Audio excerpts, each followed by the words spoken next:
I'll call the meeting to order of the July 9th meeting of the Road Advisory Committee, Bloomfield Township. Before we start, there's nobody here in the audience, but people who are perhaps watching the video, I'd like to just briefly remind everybody who we are, what we are. We're a Road Advisory Committee. We're appointed. The committee was formed by the Bloomfield Township Board of Trustees. The mission statement, well, it was up there. I'll bring it back up. Okay. It was to seek solutions to the local road conditions throughout the township. Except for our township supervisor, Mike McCready, we're all unpaid volunteer township residents, and we represent all parts of Bloomfield Township, north, south, east, and west, either leaders at the township level or HOA boards, or have had good, vast experience in leadership roles in other organizations. The mission, as shown in the mission statement, is to seek innovative solutions to getting our subdivision roads repaired at a reasonable cost and to get more control over them.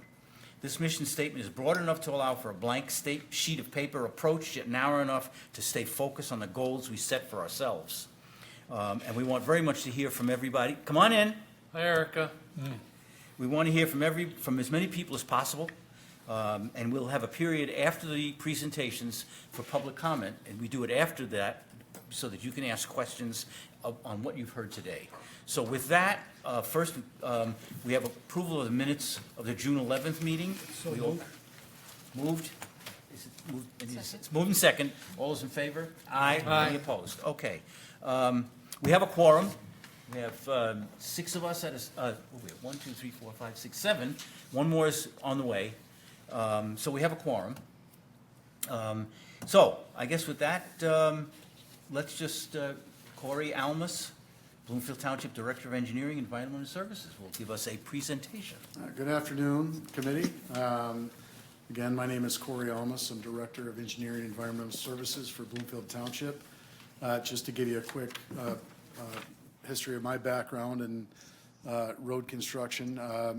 My dad and grandfather were in the underground excavation business. They started a company in the early 60s, and I grew up in that line of work, literally from the ground up, working underground excavation and construction from a very young age, which my dad whispered to me, Corey, I think you'd really enjoy studying civil engineering, and is absolutely right. So from there, I went to college, did a bit of a college tour, ended up at Wayne State University, where I studied and obtained my bachelor's degree in civil engineering. At the same time, I was working with consulting engineers, Nowak and Frous engineers. So I was with them for about 14 years, and what we did was design and what I did in my role was design and inspect road construction projects and oversaw road construction projects for several years in that line of work and as in infrastructure as well. And then I found my way to the city of Madison Heights, where we planned for, designed and built a lot of residential road. And Madison Heights I was there for 11 years, and we do mostly concrete roads, but there's they budget for and have a millage for their projects, their road projects there. And I've been with now the township for about 2.5 years. So, and we do a lot less. I'm somewhat involved in our SAD projects here, just kind of as a liaison capacity.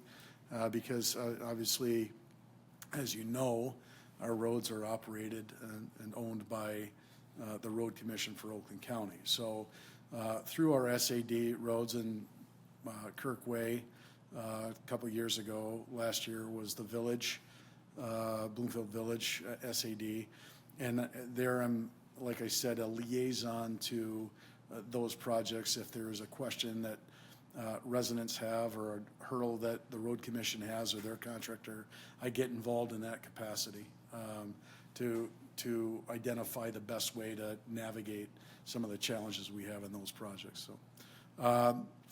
So what I'm here to talk about today, I do not have a PowerPoint presentation, but I've handed out what we've got here are Pazer maps. So what the Road Commission for Oakland County does on a three-year basis, every 3 years, that what they'll do is they'll send out a road assessment team, and they'll evaluate and score through their Pazer scoring. And what that is, and forgive me, the acronym, I don't have or know what the acronym is for Pazer. I should know that, but they go out. There's a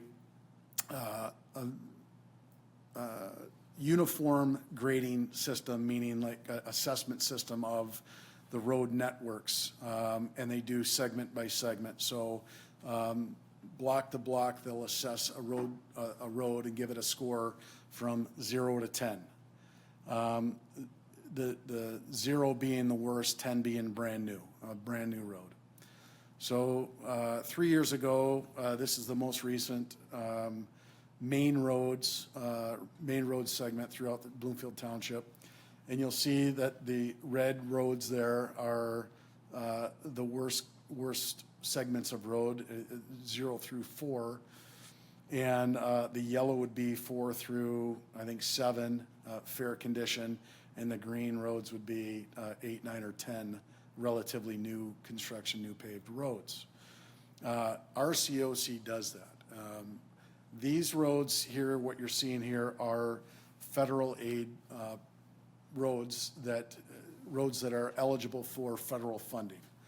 And that's through the Federal Aid Committee that I attend those meetings. I think it's 2 or 3 times a year we go to those meetings, and that's where the funding, available funding for Oakland County is discussed and how that money is going to be allocated.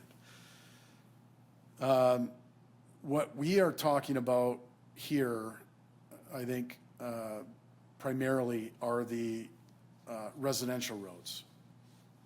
And that's this map here. You'll see on this map a lot more red. Now, I don't believe RCOC assesses our residential roads every 3 years. I believe this is on a 6-year cycle, and I think the residential roads are coming up to be reassessed by RCOC in the near future. If not this year, then next year. I think they're going to come back out and assess that. And these areas, you can see here down in the Bloomfield Village area that's currently going through an SAD, these roads will turn to green once the assessment is done. Same thing with Kirkway. It's up in this area. Where are we at? Hard to tell on this map, right here. So that segment will be turned green because that road was just done recently. So the township has roughly 177 miles of paved residential roads, plus or minus. Let's call it 200 miles of paved residential roads. The average, I think a ballpark number, a good number to use, is about $1 million per mile of road for reconstruct, depending. There's a lot of variables in that, but for argument's sake, we're going to say about $1 million a mile. So some roads are not as expensive because they don't have storm drainage or curb and gutter to reconstruct or repair. Other roads that do have curb and gutter and storm structure to correct, resize, rebuild are going to cost more money to reconstruct. So for argument's sake, we're going to call it $1 million a mile. With 200 miles of road within the township, residential road, and all of the red that you see there, the challenge that we're going to have with any funding is, where do you begin? Where do you start, right? How do you identify in a sea of red what goes first and what's going to go last, right? So something to consider through this process, obviously, right? So now it can be done, but it's obviously you got to start somewhere. and you're gonna have to end somewhere. So, how we navigate that challenge, is gonna be a political hurdle. But, again, the township has to do something. I think it's, having these conversations is a good thing, at this point, so. I don't have much beyond that. Willing to open up the dialogue, for questions or concerns, beyond this. But the SAD program, the way it is right now, it is very, very costly for the residents who are going through that now, to the tune of $60,000 in the village. I don't believe that the Werner Estates SAD is going to be as much, simply because they don't have curb and gutter or storm drainage within that neighborhood. But it's still going to be a costly project for those residents there. What engineering is doing, as they bring up Werner Estates, we had in our queue for water main replacement, the Werner Estates water main, because that expression of interest from the Werner Estates road SAD generated or got momentum. We expedited and brought up that water main project for the water main to be replaced, which is going to start next month, that project there. So when an SAD is being proposed or comes forward, what engineering does is we take a good hard look at the utilities, the existing utilities that are there, and determine whether or not those utilities should be replaced. We did not have to replace the utilities in Bloomfield Village because the water main was replaced there in 2017. So it's, you're gonna have 70 years of new water main in that subdivision, or more, right? So if there's no road, no SAD being planned, that going through the process, and the water main needs to be replaced, how does the road, obviously, it's gotta get dug up, so it's gotta be repaired. What happens? Who pays for that? How does it work? So we budget for an existing utility, right? So, replacement. We identify well in advance, and what we have is a asset management plan of our water system. We recently did a SAW grant, or DPW went through a SAW grant in investigating the sanitary sewers throughout the entire township. So as an SAD is being considered, we will review the age of the pipe, the condition of the pipe material, the size of the pipe, and make that in the number of breaks or frequency of water main breaks within that subdivision or on that segment of roadway before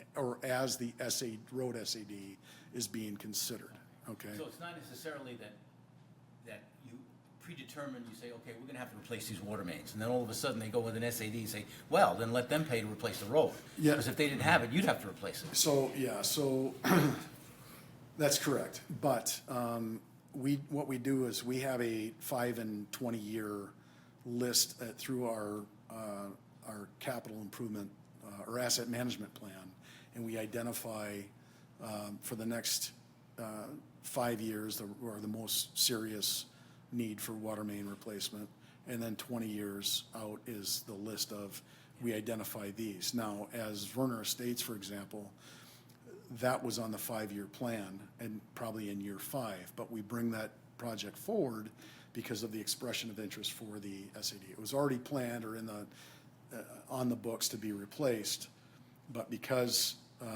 of the SAD, the road SAD, where the homeowners wanted that main replaced or that road replaced, we expedited that water main replacement. To answer your question, if there was not an expression of interest, the engineering would still do the work and have that water main replaced. But this scope of work is, it's a pipe bursting operation, so the excavation, open cut excavation is not as impactful to the roads. There's still some road repairs that are required through water main projects. But we only repair those areas that are damaged as a result of the excavation. So the added wear and tear to the road through construction is not always replaced, and South Bloomfield Highlands is a good example of that. So, where that was a water main SAD project where it was an existing water well distribution, community well distribution system out there that's exceeded its life use, or useful life. The residents of South Bloomfield Highlands came to the township with an expression of interest to redo or have the township replace their existing system with a new system that ties into the township's water supply. As we went about that project, and before we started that project, we let the residents know there that, yes, this construction is gonna cause more damage to your already failing roads, right? And that's not part of the the water main SAD. Wherever that project excavated for the water main replacement, only those pieces were replaced as part of that. So going into Werner Estates, because it's a road, they're coming forward with a road SAD that's, I believe, is in the process or scheduling next year to be replaced. What we did not want to do, and what we do not want to do, is get on top of roads or excavate in roads or have main breaks in roads that residents are paying for, right? To have a water main break or have to excavate or dig into a brand new road, I don't know that anybody would like that. Certainly those residents who had just paid X amount of dollars for. Especially if the water main of significant size, then you have to excavate, then I think a lot of times the water main are owned by county or city of Detroit. Now it is authority. When they replace their large water main, they would replace the roads as well. So, you know, a lot of areas in Franklin Village, they got the whole brand new road and a lot of good landscaping. Mm-hmm. Can I ask a question? Yeah, sure. Okay. As a fellow civil engineer, I just want to recognize that the township is fortunate to have you lead our engineering department with your experience, both in municipal experience and private experience as well. So Thank you, Jim. thank you for it. This looks like roads are going nowhere, but I assume there's a layer that it's not shown here. But by the way, the Road Commission, RCOC calls this their 3-year program a PMS, you know, Payment Management System, and that's how they grade 1 through 10. And some Oakland County also does actual looking at the road condition and condition assessment. You know, in I don't know what they do for township lately. And lastly, I saw an article in the local paper about Birmingham project getting a grant funding. Mm-hmm. And I believe you were instrumental in getting some grant money as well for the township, for the roads or... Yeah, for what the township recently was awarded, we have not yet formally accepted a TAP grant for safety path. So it was I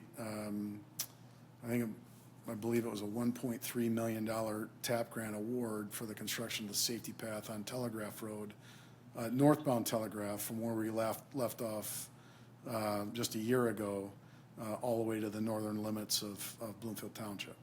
So what we're doing is we're completing that segment on the northbound side of Telegraph Road, basically from the IHOP all the way up to Gulf Drive. There is a cost share with that. The township, if we accept the grant, the township will be responsible for roughly $400,000 of that grant. But it's a good opportunity for us to complete a very important segment of our safety path along a busy road like Telegraph. So who writes the grants for you or any of the other planning department or what have you? Yeah. Do we have a program for Yeah, somebody looking for so this as the money? grants, as the grants come about, or the projects that, what engineering does is, as we check off our list of our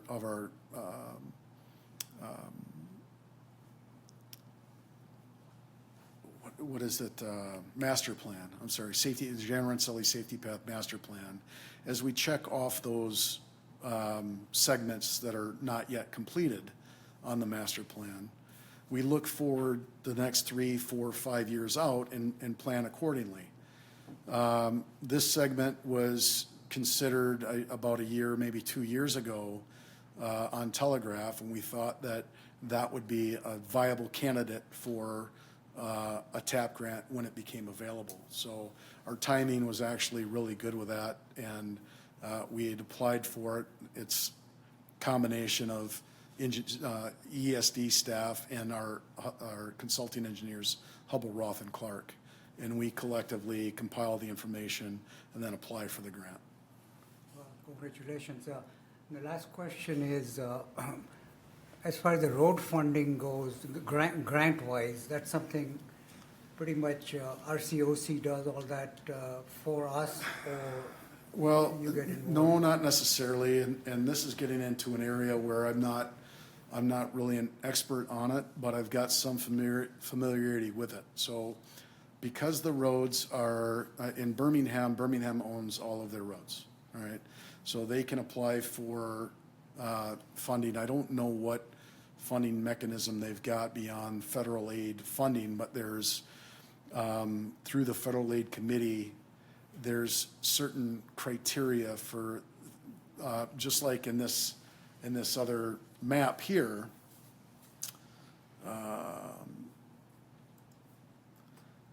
these shown here are, and this is the Road Commission's map. These are the Paiser rating maps that the Road Commission provided us, that identifies their Paiser scoring, right? So this map here shows all the major roads that are eligible for federal grant funding. Now, I'm assuming that Birmingham applied for a grant, federal grant that meets the criteria for federal aid funding. And what happens there, and I actually sit on the technical committee with the federal aid committee that scores and reviews all of the some of the applications in that application process. As engineers submit for federal funding, there's a scoring mechanism through that process that identifies who will be awarded federal and how they fall in rank with the federal funding. So for the township, as the Road Commission applies for the grants or submits their applications, it has to be these roads that are shown on this map that are eligible for federal grant funding. And that's federal aid Paiser ratings is exactly what and how it's titled on the title of this map. Do we have to lobby them to, consider Bloomfield roads or something like Telegraph Road where the business sector is some kind of a economic development? Yeah, if there is, you know, the way that I look at it here, you know, Walnut Lake is shown is red, so that would be one that that we could probably lobby for and say, hey, this road is in terrible condition. But they'll have a scoring on it. It doesn't show it on this map other than it's a 0 through 4. They might come back and say, well, you know, technically it's a 4. So we've got to take care of our 1s and 2s before we address this 4. Thank you. One, When they do, oh, I'm sorry, go ahead. Go ahead. when they do the road replacement, do they do like kind? In other words, some of the residential areas are concrete roads, Yeah.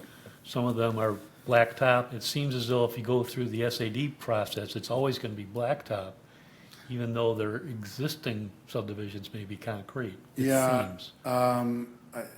that's a good question. Generally speaking, asphalt is going to be less expensive than concrete. However, the cross-section of a concrete road is much thicker than that of an asphalt road, so you're somewhat changing the elevations of the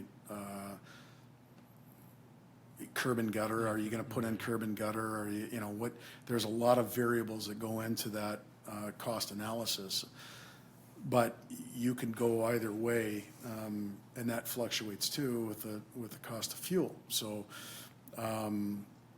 that's something that engineers would do and evaluate to say this segment of concrete road would cost X to do it in concrete, and cost Y to do it in asphalt. And typically with concrete roads, there is curb and gutter with it. So if you're going to transition to asphalt, well, now you gotta install curb and gutter, and then pave it in asphalt that way, and that gets costly too. So, and then in addition to that, you know, as we all know, there's a water table issue in the township. There's a lot of stormwater runoff issues within the township.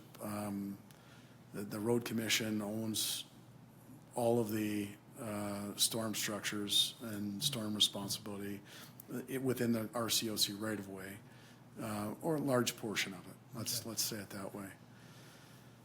And that adds cost to the project as well. The best way to build a road is to get the water out from underneath it, and that costs money too. You want a road to last 50 years, get the water out from underneath it. Have a good base, have a good drainage system, and your road's gonna last a lot longer. Doing that and building it that way costs money, right? So, can you get? Typically won't retrofit that in an existing roadway? You can. I guess you do that engineering cost analysis to say, is it less money to do it in concrete, or is concrete's going to typically last longer than asphalt? But what are the conditions there? And so I think it's a case by case basis. Does it make sense to go with asphalt? No. What DPW does is they'll come in and they'll do a mill and fill, and what that means is they'll come out and mill the surface an inch and a half of the surface, and then pave an inch and a half of overlay over top of the existing asphalt. Does that improve the stability of the road? No, it doesn't. But it gives you a nice smooth surface that's probably going to last 6 years, 8 years, depending on the soil conditions of that road. So there's so many variables involved in you're not going to have a blanket statement of we're doing it this way because of the many changes or differences from subdivision to subdivision. And your not rule of thumb, your estimate of $1 million a mile, is that based on a combination of some of them are asphalt, some of them are concrete? Yeah, Okay. you're like I said, it all depends. The asphalt roads, because of the curb and gutter and storm structures within Bloomfield Village, that's gonna be a lot more expensive of a project than what Werner Estates is with all ditches and culverts, right? So they're gonna do a pulverize and pave, some reshaping of the existing pavement, and then the process is gonna be a lot quicker and less expensive than what we've got in, and that project hasn't been bid yet, so it's, I mean, there's, that's, you know, I'm just speculating on that project, so that's not gonna be as expensive as what Bloomfield Village is. Is it safe to assume that based on all of the major roadways that are being redone, that it's normally now more expensive than it used to be because you're using different trades or whatever? Well, I just think that's just inflation. I think the cost of material, cost of labor is gone up so much. The challenges that you've got on the major roads is traffic control. So, and there's a big cost in that as well. So, with detours, but I think just the rule of thumb for what we're dealing, I think $1 million a mile is a fair guess. It's, again, and like I say, John, some of these, that could go down exorbitantly depending on, you know, the nature of what you're, yeah, and what you're building, right? Cory, could I ask you a question? Sure. Well, first of all, how do we get current information from the road commission? As far as, The map you said is 3 years old? I mean, yeah. I know roads on, because we live in Bloomfield Village, so it's not current. So Yeah. how do we get that? They must have a current map? no, they do their Paiser assessment roughly every 3 years. This is the most current map that they sent me. But if it's not called Paiser, I mean, they must have a current map of roads and what they're aware of the roads and what's been done. As far as their assessment goes? Well, the current status of the roads, which ones have been redone? They're not, this isn't current. We know roads that have been redone meaning expensively redone, because Yep. we know where they are, some of them. Yeah, so. Don't we? So when they go back out and do another, they have not yet done it, and they'll do a township-wide assessment. Okay. All right, so they do that roughly every 3 years on the main roads. I know, but what's their back of the napkin look right now? They must have a current, they're the road commission, they must have a current map, because there are people using their mapping, they're working on their roads as we speak. I'd just like to see a current map of what, This is the most current map. not that they called have. Paiser, whatever, they have to have something in their offices that's more current than this. They know the roads they're working on now, they're driving up and down the roads all the time. Don't they have something we could look at that's more current? They may. I can reach out to them, but, That would be great if you would and let us know. okay. And then how do we, just think about this, there's not an answer today. The road expense for some roads that have been redone, in particular, the SADs that you're very familiar with, because this lovely gentleman, Mike McCready's very familiar, and I know you're part of the same team. Yep, 4 times the rate you gave us, if not more. I mean, you know, it's been a very expensive project. Yeah. So, without getting into, so I'm not suggesting apples and oranges, right? Maybe the designs are different, so the cost would be less. That's why you can say $1 million for a mile, because it's way beyond that with the current work that's being done. How do we take current work from the road commission and the suppliers? Because we're going to have to come up with a solution, because this isn't acceptable. So how do we, the royal we, take lessons learned to then import them into the process as we go forward to make the roads better? That's just a question for the future, but you know Okay. what I'm at? Okay, I just wanted to plant that seed. yeah.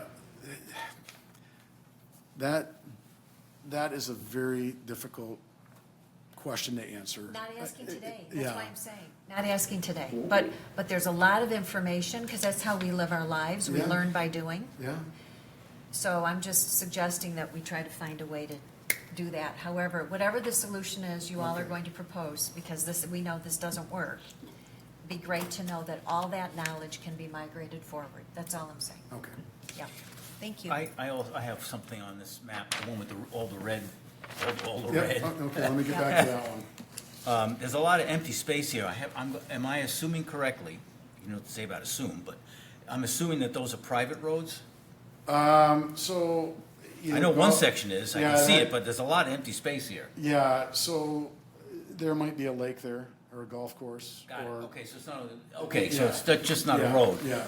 And it may be, okay, got it, So or this it may is, be private. this is just a kind of Yeah, a all broad right. picture. They're not gonna name, in this map, it just wouldn't work, right? To identify every single street. Right. Right, so this is just kind of you could, by looking at, from a aerial outside view of the township, you can identify, or I could identify which road is what road, right? I could zoom in on another Yeah, map. I can see and, that, and yeah. pull up and see that. Okay. But from the point of view of, in the point of this, and I think it really is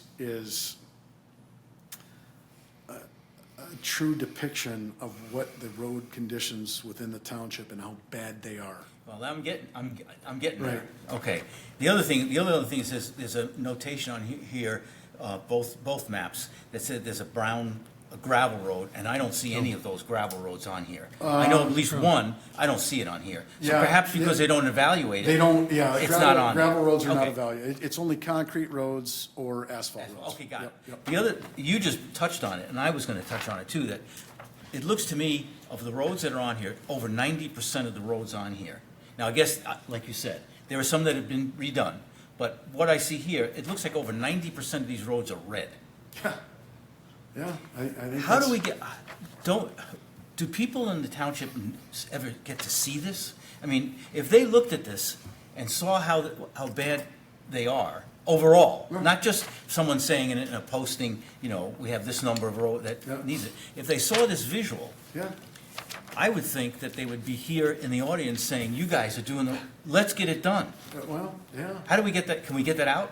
well, absolutely. I mean, it's here right now, This so. visual shows it, it's awful. Yeah, well, what it tells me is that we've got some work to do, whether it's the township or the road commission or a combination of both. If I owned a residential property, and I had this much of my residential property was red, substandard, I'd be in jail.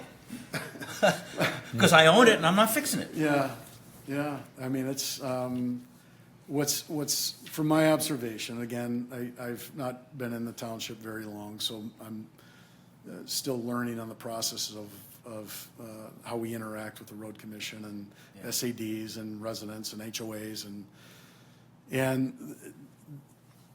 the process seems to be a little bit askewed, especially with the cost of that's. Well, it's that- not only just the cost, it's the theory.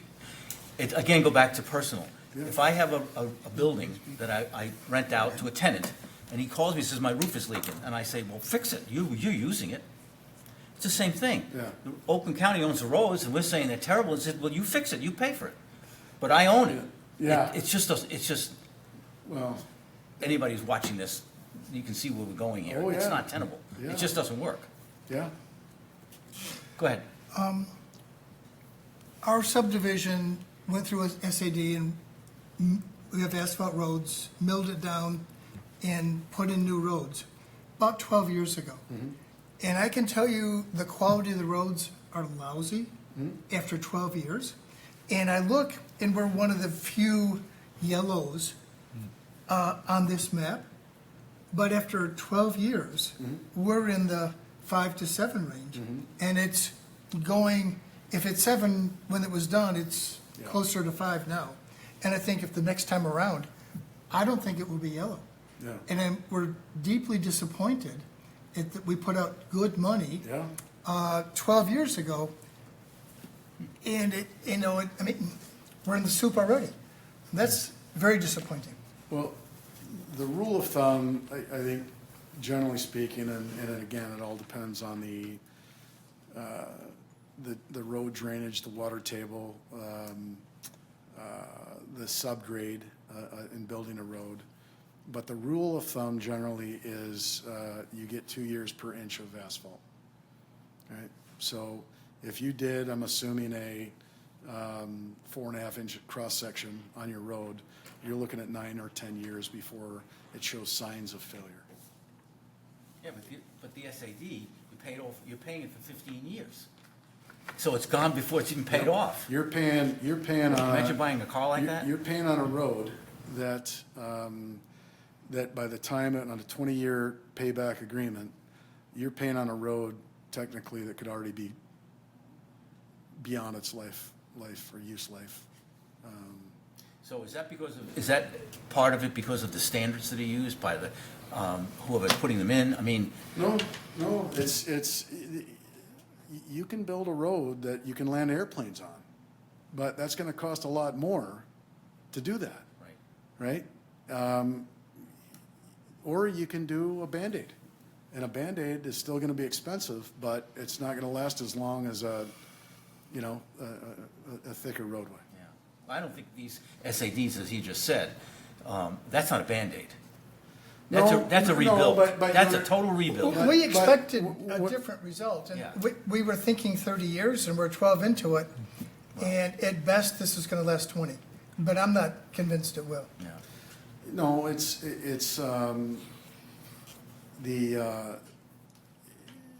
again, whatever the design was 20 or 12 years ago on your road,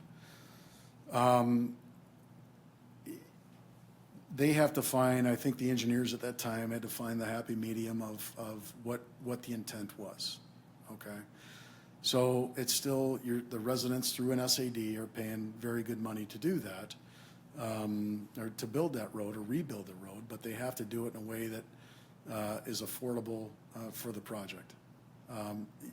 Like I said, you can build a road that'll last 50 years and you can land airplanes on, but that's gonna be an expensive road. It's a level of service, okay? You can build a car, design a car, and build a car that'll go through water, right? That's gonna be an expensive car, but what is the level of service that you're looking for? And that's that kind of that fluctuation that engineers have to kind of ascertain on what are we doing here? The same thing with a storm drainage system, okay? Are you gonna design for a 300-year storm and design storm infrastructure that can accommodate a 300 or a 500-year storm? Well, the cost to do that is gonna be massive. Corey, let me ask you a question that will help kind of understand. When a new subdivision comes in, there are some yellow lines here. And so there is certain specification that road commission requires the developer to build those roads based on certain criteria, right? They approve the plans the developer engineers put together. They have the criteria. They cannot, the roads that will be dedicated to road commission after the developer builds it, there is a certain criteria where they accept certain quality of roads, right? Right. The road commission does have design standards. They have design criteria. They have minimum design criteria, whether it's asphalt road or concrete roads. They have their design standards. What I think sometimes gets missed out, and that's road width and road and cross section, the thickness, either asphalt or concrete, and then their subgrade. What they don't account for is subsurface materials or drainage and what the water table is or drainage to get the water off the road, right?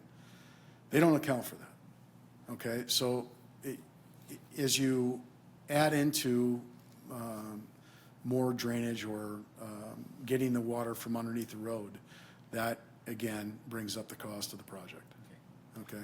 All right, we're gonna have to move on. We have someone else to speak here too, so I think, Okay. thank you very much. This was really informative. Absolutely. Very, very good. I don't know if there's any questions from the audience or Well, I don't see you any. want me for that? Okay, So, well, thank you for your time. Thank you so much. Yeah, absolutely, and if ever you want me to come back, happy to. well, keep your agenda, keep your calendar open. Okay. All right, thanks. All right, next. Nader and Erica.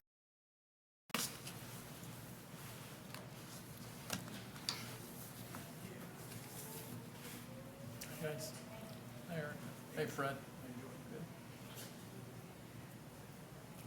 Do you have a flashlight? Yeah.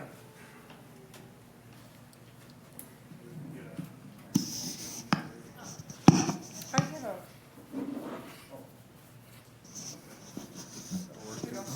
That's something.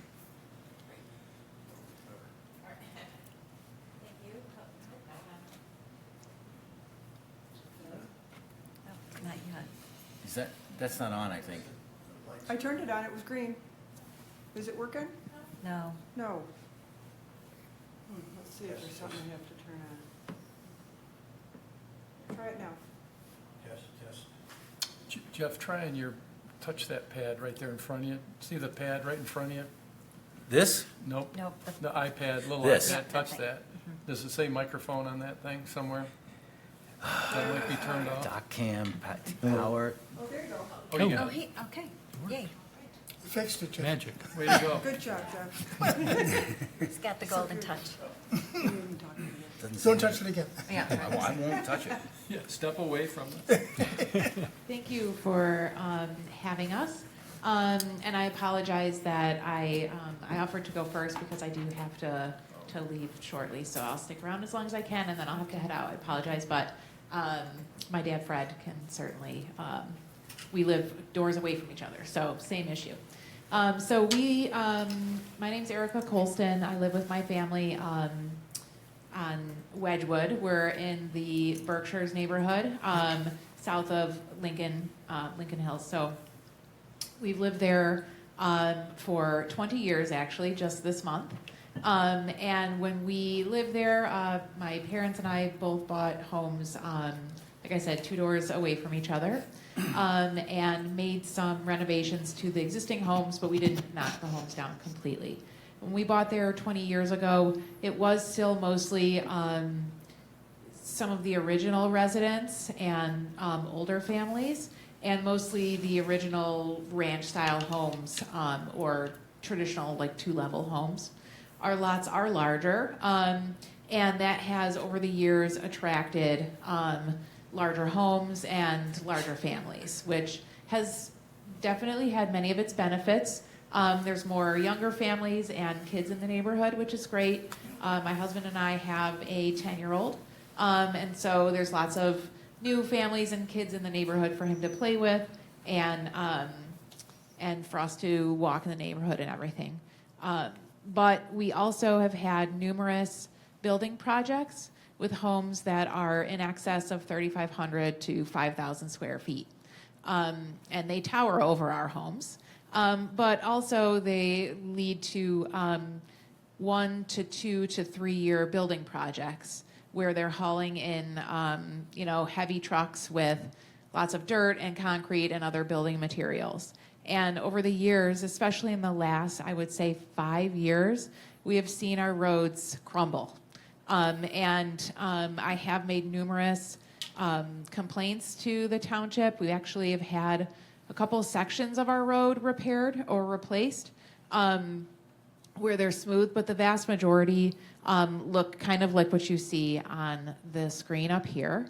I believe most of the pictures that Fred has put up are in our sort of like half-mile block around our house.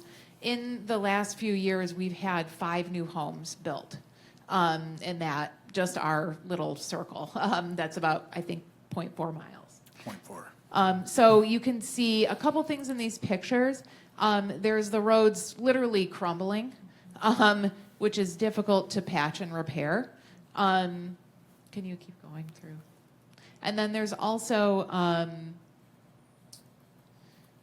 other sections that have larger potholes that can be anywhere from 1/2 inch to 2 or 3 inches deep.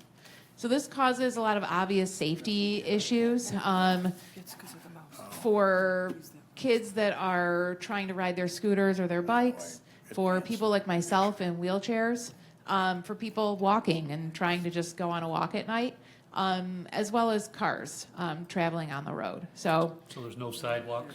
we have no sidewalks. The township, I believe it was the township that installed a sidewalk on the south side of Lincoln, a couple years ago, but not in our portion of the neighborhood. This is an example of actually a relatively small pothole, if you can believe that. Yeah. Go on, keep going.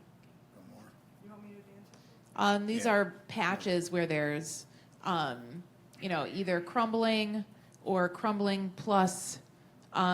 This is actually that last one was on the corner between our homes. Yeah. And the home in the distance was just completed. They ran into various issues, and it took them over 2 years to complete that project. So these are just pictures from around, our area.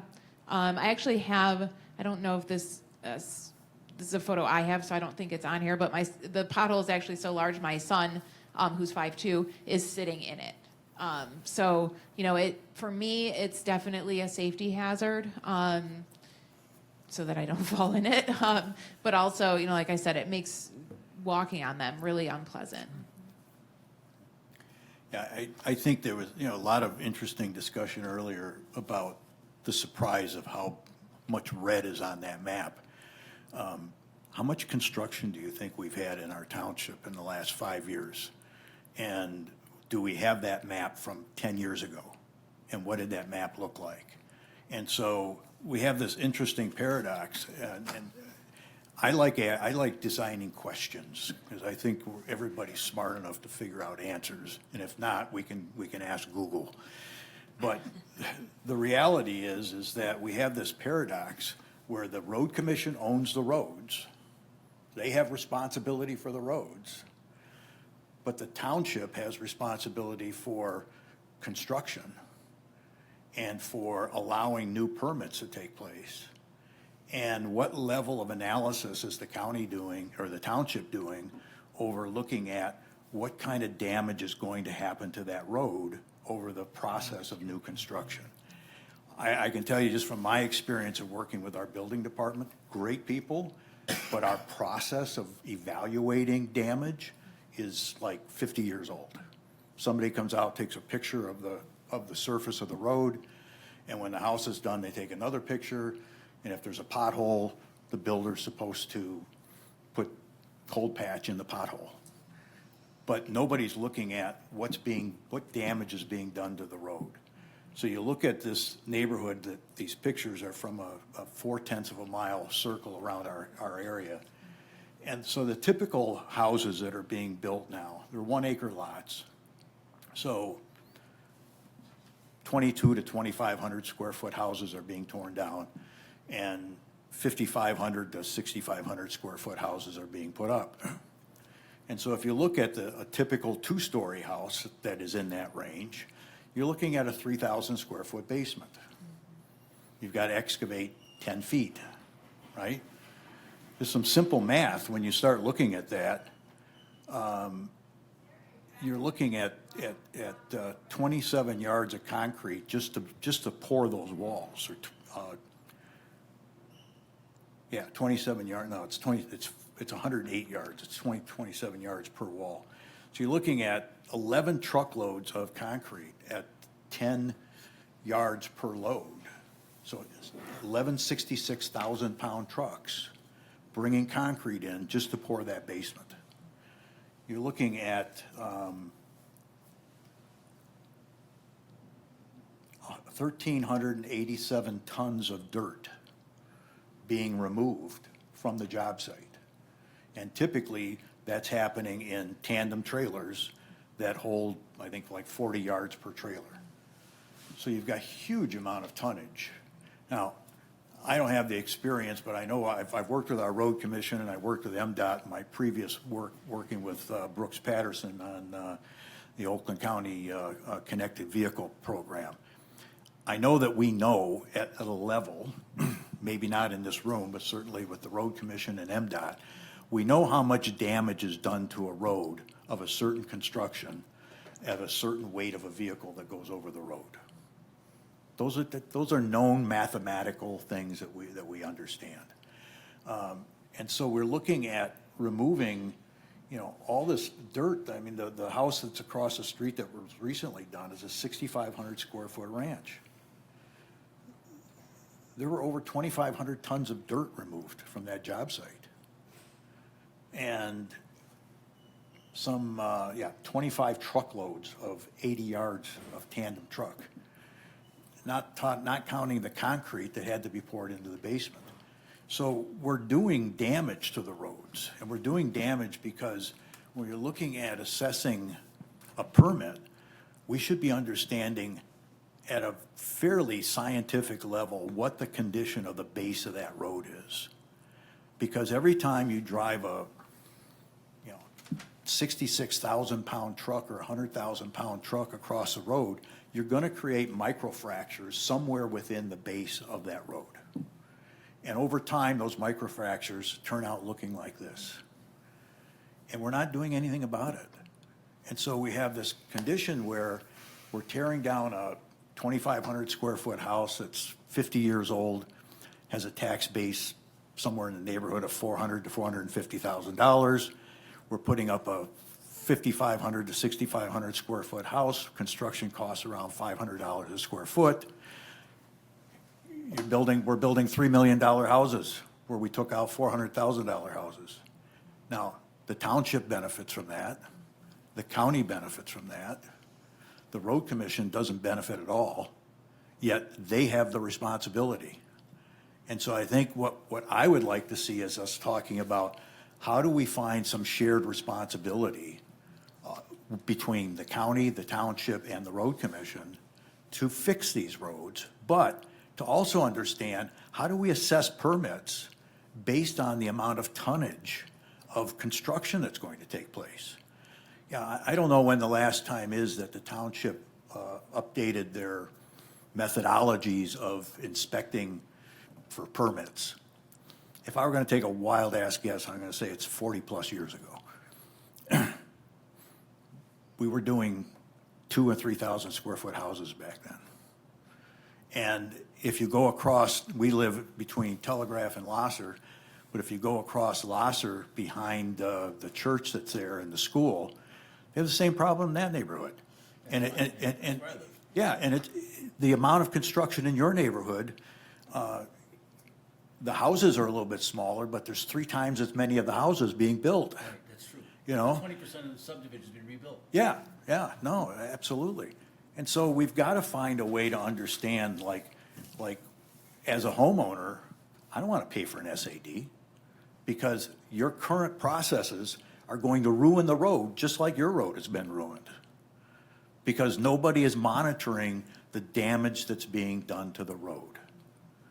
And, we just can't keep going in this circle where we're trying to figure out, well, how do we find the money to fix the roads? Okay, let's do that, but let's find the technology and the assessment capabilities to make sure that we understand what kind of assessment needs to be done on new construction. And, none of us want to stop development, but I can tell you for a fact that the neighbors in my neighborhood that are building $3 million houses are not going to stop building a house if there's a $20,000 assessment on a $3 million house because of the damage that could be done to the roads. And there's got to be a process for evaluating that sort of subdivision by subdivision so that not only are we understanding what damage is being done and assessing the builders or the homeowners through the builders of what costs should be added, but then that money should be earmarked for fixing roads in that neighborhood. Our processes are wrong is what I'm getting at.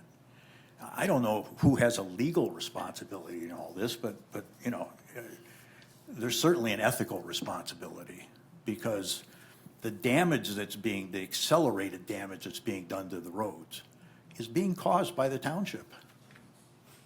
It's not being caused by the road commission. It's being caused by the township because the township is issuing the permits. So I think we just need to look deeper into how are we going to assess this because I'm sure Erica feels the same way. I don't want to spend $20,000, $30,000, $40,000 or $50,000 fixing the road in front of my house just to have it torn up again. And in our neighborhood and in your neighborhood, because I bicycle through your neighborhood, avoiding potholes, Me too. When you go into the areas of the neighborhoods that have had less construction, you see aged roads, but you see sort of normal aged damage being done to the roads. You don't see this accelerated kind of damage where, literally the road looks like an alligator skin because the base is destroyed underneath the road. So we need to figure this out because I don't know how we go about this, but the process of just trying to find money to fix the roads is only a small part of the equation. First thing we've got to do is we've got to stop the damage from continuing to happen. Because that red map is probably at least 3 years old, if not older, according to what the gentleman said. And 3 years from now, there's going to be more red. And firsthand experience, would you say your road was 12 years old and it's already deteriorating? I mean, thank God we live in a township that people want to come into. We love this township. I think most people that live here do. But we can't just keep causing the damage and then saying it's somebody else's responsibility to fix the damage.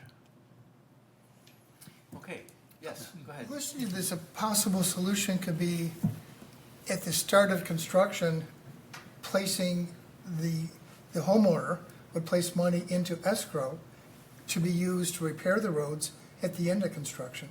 And so it would sit there for 2 or 3 years, however long it takes to complete the construction. And then there's a pool of money to be used to repair the damage. Well, see, it all goes back to ownership of the roads. The township could say, okay, builder, you want to build that house, you have to put $20,000 in this escrow account, as you just said, okay? I'm just making it up. Yeah. So we have the 20, then you say, okay, fix it, but you can't fix it, it's the county owns it. Township can't do anything about fixing it. Township can't do that. The county owns it. Well, So, I mean, that is part of the problem, and that's part of what has to, I mean, it's a rhetorical thing. No, but I think It's part of the problem. I think the township can allocate funds as to where they should go regardless of who is the entity that spends the funds to fix the roads. Well, but then the county could say, no, we won't let you do that. They We won't let could. you fix it. It's my road. I don't want you touching it. Well, They then- could. They could. They I could. mean, I think, one possible solution is, we all throw in a bunch of money and we get lawyers involved. Well, Things tend to get resolved one way or another pretty quickly. part of what this committee is here to do is to address that very thing. Yeah. How do we go about doing this? And it's not, I don't think any of us think it's get a bunch of money and sue people. It's to restructure the whole thing. I From a agree. blank sheet of paper, restructure, or look at restructuring everything. But it's The not just legislation and everything. But it's not just the road in front of the house that's being built. These pictures that I'm showing you is in 4/10 of a mile circle where 5 new homes have been built. Smallest one's probably 5,500 square feet. And that construction has taken place over the last 5 years. So when you have these heavy trucks coming in, and I remember when the basement was poured on the house across the street from it's in between our house and Erica's house, there were probably a dozen cement trucks just lined up coming into the subdivision because they had to pour the whole basement pretty quickly. That kind of damage just can't be ignored. And our good friends at the Road Commission, they fully understand how much a loaded truck with a certain number of axles, what kind of damage that it can do to a residential paved or asphalt road. You know, about 8 years ago, our subdivision went through that SAD process and it failed. And the reason it failed was one of the reasons was exactly what you just said. If I'm gonna build, I'm gonna spend all this money. At that time, it was only $15,000, by the way. If we're gonna do that, and you're gonna build all those new homes, you're gonna destroy, it's just what you said, those trucks are gonna come in. I'm not paying for it and have those roads, destroyed again. That's one of the reasons why it failed. For that, Well, just what you said. Yeah, I also wanted to say, because I have spoken to several of our neighbors, all of whom are in favor of some kind of SAD for our neighborhood.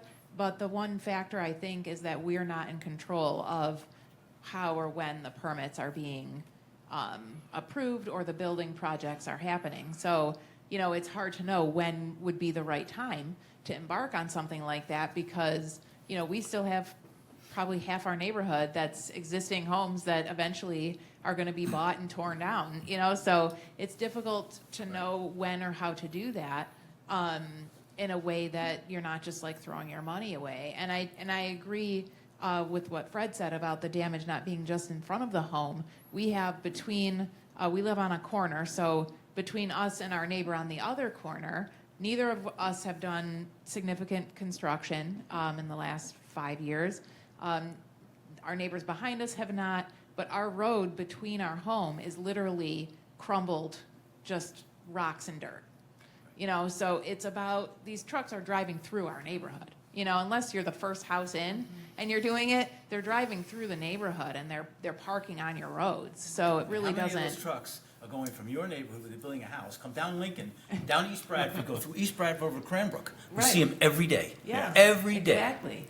So it's not only in one location, it goes throughout. No, it's a very broad spread problem being caused by these trucks, but I don't see that there's any process in place at the township to limit how much construction should happen or should be allowed to happen in a given geographic neighborhood. Because it gets worse, you know, in your neighborhood where there might be 5 houses being built in a 2 to 3 year period. In my neighborhood, there's 15 or 20 in your neighborhood. And so, you know, how do we assess the standpoint of stopping the damage or assessing somebody to be responsible for the damage? But I think part of it is not only just understanding how much damage does a loaded truck either taking out material from the job site or bringing material into the job site. Because I can assure you that, you know, this 6,500 square foot house had a lot of tonnage of materials being delivered to the house in order to build it. And the dirt excavation doesn't even include the large pool that was put in the backyard. I totally agree with you. It's happening in all of our subdivisions, what you just said. And I commend you for doing some analysis and the calculation engineering-wise, what kind of tonnage. The rule of the MDOT allows 80,000 pounds per axle in a trailer truck. So they go by that, and Michigan has the highest, poundage in allowable. Now,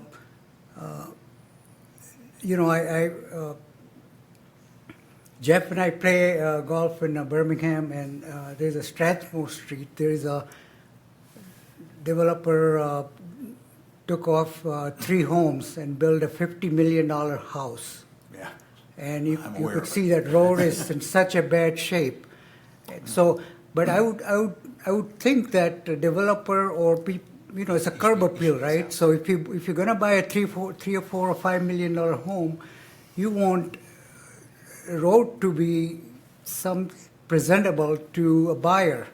So I would see the developer have some, or builder would have some vested interest in improving But why the destroyed should, road. why should they when our own processes don't even instill that in them to have that You inspiration? can get some kind of bonding for that kind, there could be a process. I'm not sure.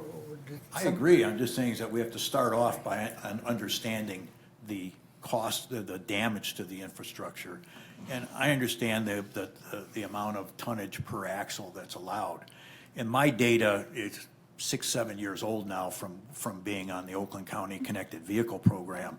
But at that time, a fully loaded tractor trailer on a interstate highway did as much wear to the surface of the road as 110 minivans.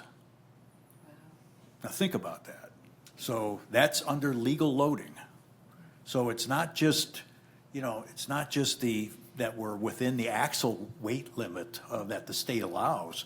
It's that we're really not understanding what's happening to that infrastructure as you continue to go over it again. And clearly, our residential roads are not built to nearly the standards that interstate highways are built to. Well, right now, this is great information. Right now, we're in the information gathering process. We're not going to solve any problems right here, or even make suggestions for solving it. until we get your information, we have now your information. It's all been recorded, we have it. And I think that we should enter what you've been saying about construction, about trucks, and how do we get them to pay their fair share as well into our solution. I don't And that's disagree. coming later. That's coming later, not now. Yeah, I think initially, we've got to just sort of instill our building department here to have the freedom to apply science to new construction that's going on in our township. What's happening today is not science. Well, that's part of It's restructuring that 50 whole system. Yeah. That's what I'm saying. We want to maybe restructure everything, and that's going to be part of it. But it's not only just construction. You know how much a garbage truck weighs that comes to your house every single week, or my house, or every house they come through the subdivision? Those garbage trucks weigh a ton, 100 tons. Those are heavy, and they also would be doing damage. Should we let them just come in? We have to have them. Should they be paying too for the roads? I don't know. Rhetorical question. Yeah, I can assure you, a garbage truck, at least the ones that come through our neighborhood, don't weigh 66,000 pounds. No, I get that. But As a cement truck does. yeah. So clearly, there are utilities that we have to have. But this wave of new construction and large construction and, multi-million-dollar homes going into our township, it's good for the township. It's good for the county. But it's bad for the people that are living there through the construction. And I think we've got to assess how do we fix the system to assess the level of damage that's done. That should be part of our solution. Yeah. That should be integrated into the solution that we come up with, whenever it is that we come up with it. Yeah. When we finish gathering the information and do the processing of it. So, I also wonder, just something that I thought about, because some of these potholes especially, or even the stress fracture of the roads can set off tone and spasms in me, and the potholes obviously are sometimes very deep and blunt. And I do wonder, at some point we will, we have another, we just had the project across from us complete, and just as it was completing, one directly behind my parents and our neighbors has started. And so we're in the middle of that one. I do wonder, at some point, the neighborhood or the township needs to address the safety of the roads and somebody getting injured, and whose responsibility that is. So, I'm just pointing that out because it's something that I've thought of, as I've almost been injured myself from falling out of my chair. So, again, it's a situation that I understand is a process situation that needs to be resolved, but also there is a more immediate need to have it completed. Again, I don't know when to do that, because left and right, the projects are being approved and houses are being torn down and rebuilt. at So this point, that's really not under our purview. You're right, you're absolutely correct. Safety, like you said, you drive your bike, and I do too, and you gotta look down, not up, because, but that's really that's not part of what we're here to do. We're here to figure out how to solve the whole problem. Right, but we have control over the construction permitting process. And that's where I think the discussion needs to start. Because once we have an understanding of that, and we understand the damage that's being done and how to assess it, we're going to change the way we're assessing issuing permits. That's something that can happen fairly near term. That can happen a lot quicker than us trying to figure out how we're gonna fix all the roads in our township. But if we don't fix the method of issuing permits quickly, we're just gonna accelerate the level of damage that's being done. Okay. You have a pretty good presentation, and I wonder if this issue of having immediate action, you should make a presentation to Township Board and regarding that part, because this I'm this happy board to is come looking back at at any time, but Yeah. Mr. McCready knows how to find me. You can call me Mike, Mr. Nader. Okay. Call him anything, just don't call him late for dinner. Okay. All right. Thank I you. appreciate it. Thank you so much. Thank you. Very informative. And we will integrate all of this into our fact-finding and into our reports, which is another thing we were going to talk about. Jeff Hockman was going to bring it up, but we'll talk about that afterwards. Thank you. Okay, thank you very Thank much. Thanks a lot, both. guys. Thank you. I'll leave it for the next time then. He wanted to bring up the next step, collating this information and getting a report and doing an interim report to the Board of Trustees, say, here's what we're up to. But I would like to let him present that, so I won't even, Yeah, because I think it's now time to take the information Right. we've gathered. It's time we Bring it start. together and report back to the trustees what we've been hearing. so why don't we do this? The next meeting is another 2 weeks from now, is that correct? Yeah. Okay, next meeting, let's start figuring out how we're gonna do that. The path. The path to doing that, because we are pretty much done with the fact-finding. I think so. Well, we do have some state people, some legislators, I think Yeah, didn't we? Donnie Steele will be here in August, I think. What is it? Is it August the August 6th, I believe? 6th, I think it is. Yeah. The next meeting is gonna be very interesting because it's Canton Township clerk, and they're gonna discuss how. Well, they that's were- what I wanna hear, I wanna hear that, Yeah, okay. that's- So we actually do have a couple more good informative meetings. Yeah, all because, right. Donnie But we still actually can- was here today, and she chairs out of Appropriations Transportation in the House for the funding. So I think that would be very Definitely informative. want to hear her. Yeah, Yeah, but we can still start at the next meeting, allocate 15 minutes to start figuring out a path. Yeah. So we can move forward. yeah. So, okay. Anything else that anybody wants to bring up that's not on the agenda? Just a point so we can talk about it next time, so, okay. I move to adjourn. Moved and seconded, all right. Thank you all very much. This was a good, very good informative meeting. Okay. Thank you all in the audience for being here.